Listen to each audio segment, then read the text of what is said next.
হাবড়ার খড়ের মাঠ গ্রামবাসীদের পরিচালনায় আয়োজন করা হয়েছে শ্রী শ্রী হরিগুরুচাঁদ ভক্ত মহামিলন উৎসবে। 13ই মার্চ থেকে 15ই মার্চ পর্যন্ত আয়োজন করা হয়েছে বিভিন্ন অনুষ্ঠানের। প্রথম দিনের অনুষ্ঠান শুরু হয় রক্তদানের মধ্য দিয়ে। গ্রামের প্রত্যেক পরিবার থেকে নারী পুরুষ নির্বিশেষে রক্তদান করছেন বলে জানা গেছে। রক্তদানের মতো মানবিক কাজের সাথে যুক্ত হতে পেরে খুশি হয়েছেন রক্তদাতারা।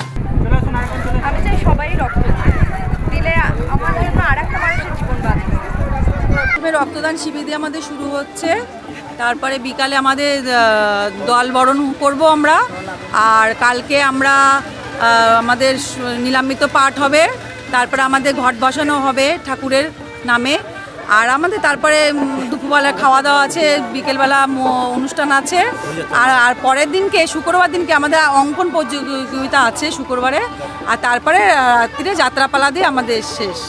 প্রতি বছর নয়, এবার আমরা মূত মৎসব উপলক্ষে বিভিন্ন অনুষ্ঠানের আয়োজন করেছি। আজই তার প্রথম দিন। এই প্রথম দিন আমরা স্বেচ্ছায় রক্তদান শিবিরের মাধ্যম দিয়ে আমাদের অনুষ্ঠান আমরা শুরু করতে চলেছি।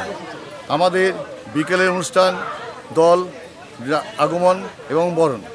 আগামীকালকে অনুষ্ঠান আমাদের থাকছে স্বাধীন হরিসঙ্গীত ও মুতার সঙ্গীত, বিকালে মহাপ্রসাদ বিতরণ অনুষ্ঠান, এবং তৃতীয় দিনে থাকছে কুইজ কন্টেস্ট প্রতিযোগিতা এবং বাচ্চাদের অঙ্কন প্রতিযোগিতা, এবং রাত 7:30 থাকছে আমাদের যা হরিযাত্রাপালা প্রেমের ঠাকুর গুরুচাঁদ। হাবড়া থেকে মলয় দাসের রিপোর্ট, নোবেল বাংলা।